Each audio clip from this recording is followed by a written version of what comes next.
ayer, y sigue en ese estadio el gobierno, una crisis fuerte, de las más fuertes que puede tener un gobierno, las hemos vivido en este país, que es una crisis entre el presidente y la vicepresidenta de la nación. Hay que contextualizarlo esto, porque la vicepresidenta viene de otro lugar, viene del lado de los milicos malos, porque está bueno, ¿no?, que después de tantos años podamos dividir y decir, bueno, hay milicos democráticos que no tienen nada que ver con el genocidio, y hay milicos que asesinaron, secuestraron, torturaron, violaron. Bueno, de ahí, de la defensa de eso, viene Villarroel, y se ha mostrado en los últimos meses muy cercana a los cuarteles. Ese es su lugar. Simplemente para contextualizar quién es quién. El lugar de Milei, bueno, es el lugar de una personalidad que no mide las consecuencias de sus actos, que a veces parece adolescente, es un presidente que ya echó a más de 15 funcionarios de alto nivel en 3 meses, y que ayer se enojó con la vicepresidenta porque la vicepresidenta estaba haciendo lo que tenía que hacer. La ley la obliga a tratar el DNU. Un DNU que, digamos, que los constitucionalistas más reconocidos del país, en todos los canales de televisión y en todos los medios, han dicho que es inconstitucional, que trata una cantidad de temas tan profundos que debería no solo salir por ley, sino ser una reforma constitucional. Algo que se trata en una asamblea legislativa con las 2 cámaras, que suele tardar al menos 1 año en ser tratado. Bueno, por el DNU se pelearon. Se pelearon como se pelean ellos. Ustedes saben que Milei tiene algo que nunca hemos visto en el periodismo, lo comentábamos con los compañeros recién antes de entrar, que es periodistas que trabajan de voceros, periodistas que agarran el celular y dicen, Milei dice esto, Milei dice lo otro, y con esos voceros se pelearon. Con esos voceros y con el otro sistema de comunicación que tienen, que son los trolls.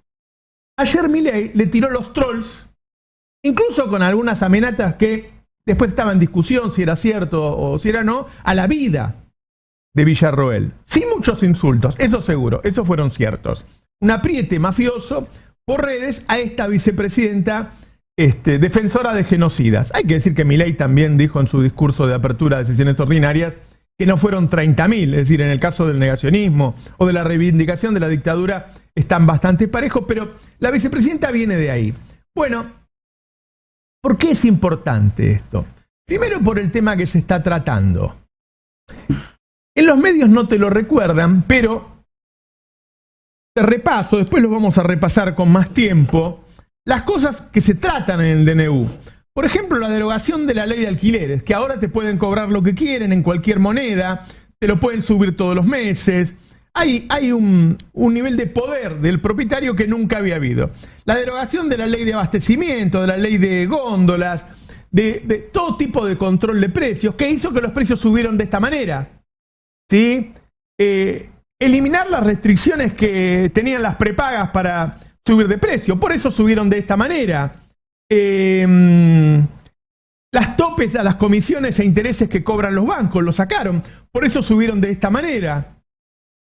Se restringe el derecho a huelga en el DNU, hay un montón de gremios que no van a poder hacer huelga para defender su salario.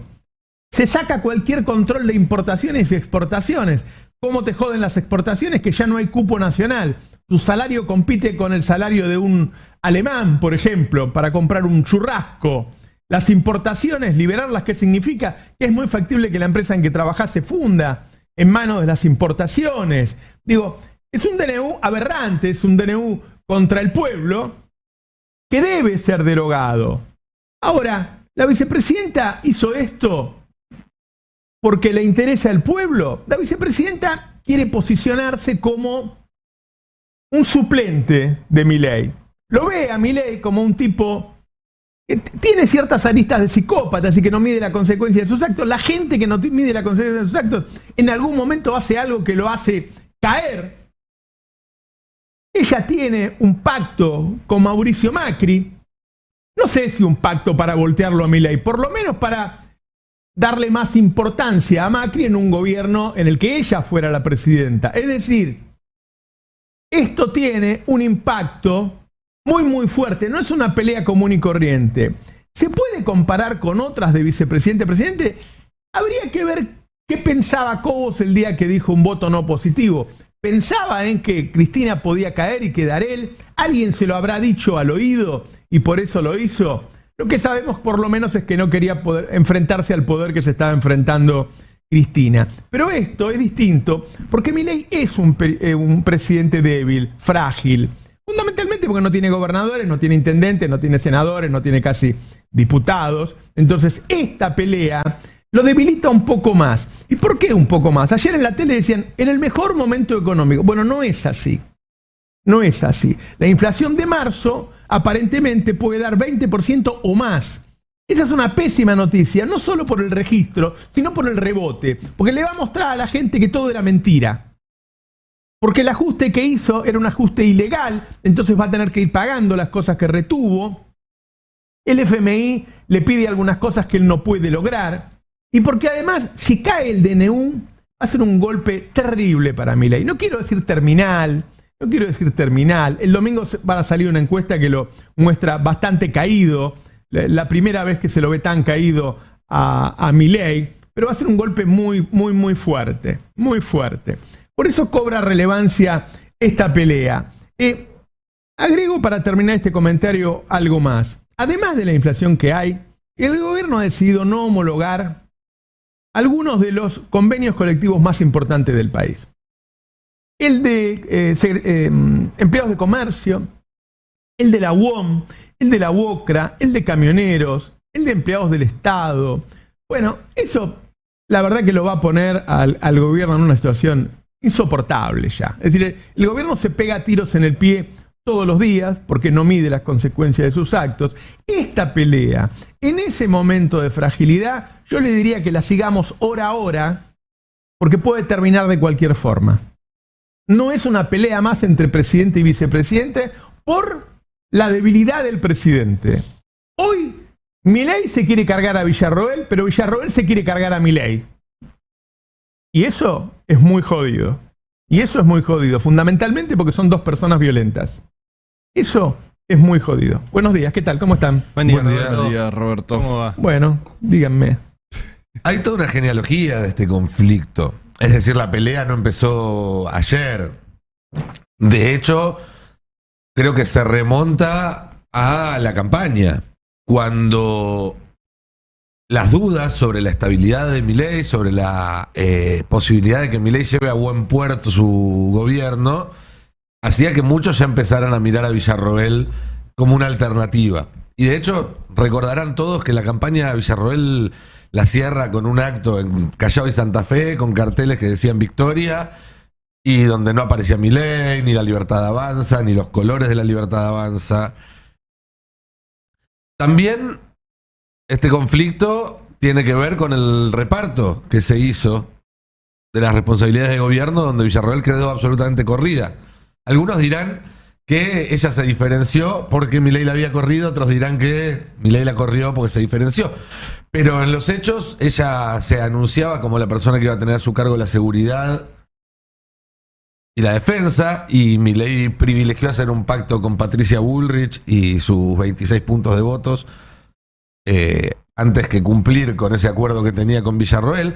Ayer, dos periodistas en dos canales distintos daban, por cierto, una versión que yo no pude comprobar por mi cuenta, que decía que Villarroel le había presentado a las autoridades norteamericanas, al embajador Stanley, un supuesto futuro titular de la AFI, titular de inteligencia, y que Milei no le había prometido ese área y que eso también generó un conflicto en ese sentido.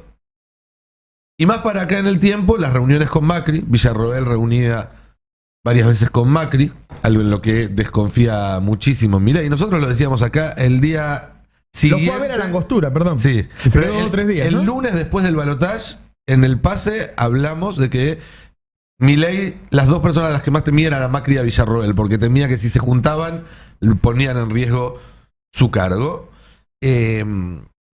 También la relación de Villarroel con Pichetto, que se vienen reuniendo seguido y que también es a Milei, digamos, lo considero de alguna manera un peligro. El tema de las dietas, donde el gobierno la desautorizó públicamente, y me comentaban algo más ayer. El vínculo de Villarroel con las Fuerzas Armadas es más que nada y sobre todo un vínculo con militares retirados. Pero esos militares retirados tienen vínculos con militares en actividad. Y la purga que hizo Milei con Bullrich cuando llegaron, y con Petri cuando llegaron a la gestión de la defensa, se cargó a muchos que son amigos de los amigos de Villarroel y que tenían la expectativa de ser ellos quienes quedaran a cargo de las Fuerzas Armadas. Claro. Entonces, todo eso es el caldo de cultivo que termina de explotar ayer cuando desde el equipo de comunicación de Milei deciden poner a Villarroel como chivo expiatorio por la caída por la derrota que va a sufrir el DNU hoy, caída todavía no porque le falta diputados, cuando en realidad Villarroel hizo lo que tenía que hacer. Claro. No tenía alternativa. No tenía alternativa. Y si no lo hacía, no solamente podía llegar a ser denunciada penalmente, sino que podía configurar una causal en un juicio político. Y Villarroel se está cuidando mucho de eso, de que si hay un juicio político contra Milei no la puedan meter a ella en la misma bolsa. Hacer todo muy a reglamento para que si hay un juicio político contra este gobierno, ella poder zafar y quedar en la línea sucesoria y no caer en la misma volteada que de Milei. A mí me asusta la reacción, ¿no? Bueno, ahora acaban de suspender la reunión de gabinete, ¿no? De esta mañana para que no se junten los dos. Pero esa reacción a la noche de la oficina, sacando ese comunicado tan, la verdad, nos hace pensar que en los próximos días puede pasar cualquier cosa. Había tenido ayer...